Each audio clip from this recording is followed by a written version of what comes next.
Hi అండి. నేను మీ రూప. చదువుకునే రోజుల్లో స్కూల్‌లో టీచర్స్ పెద్దయ్యాక ఏమవుతామంటే పోలీసు, డాక్టరు, ఇంజినీరింగ్, లాయర్ అని చాలా పేర్లయితే చేతులెత్తి మరీ చెప్తాము. కానీ రియాలిటీలోకొచ్చేసరికి కొన్నిసార్లు అన్నీ కూడా తారుమారైపోతాయి.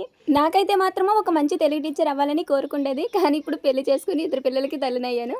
ఇంకా నాకైతే హోప్స్ అన్నీ పోయినాయనమాట. ఇంకా స్టడీ ఇవన్నీ కూడా. కానీ మా వారు చాలా సార్లు చదువుకోమన్నారు. కానీ నాకింక ఇంట్రెస్ట్ పోయింది. తీరా లాస్ట్‌కి ఇప్పుడు చూస్తేనేమో ఒక యూట్యూబ్ ఇన్‌ఫ్లుయెన్సర్‌నయితే అయ్యి ఇంకా మంత్లీ నాకంటూ ఒక ఎంతో కొంత ఇన్‌కమ్ అయితే తీసుకుంటున్నా. నేనైతే మాత్రము పెళ్లయిన తర్వాత ఇంక అంతా అయిపోయింది. పిల్లలు, ఇల్లు ఇంక ఇదే నా జీవితం అనుకున్నాను. కానీ మా వారు మాత్రం అలా ఆలోచించలేదండి. నాకు ఈ ఛానెల్ పెట్టాలని ఆలోచన వచ్చేటప్పుడు ముందు మా వారికి చెప్పాను. ఇంకా తనేమో ఆచరణలో పెట్టి నన్నైతే చాలా ప్రోత్సహించారు. నిజంగా తన ప్రోత్సాహం వల్లనే 1 ఇయర్‌కే నేనైతే సక్సెస్ అయితే చూసాను. అది మళ్ళీ మీ సపోర్ట్ కూడా ఉంది. చాలా థ్యాంక్ యూ సో మచ్ అండి.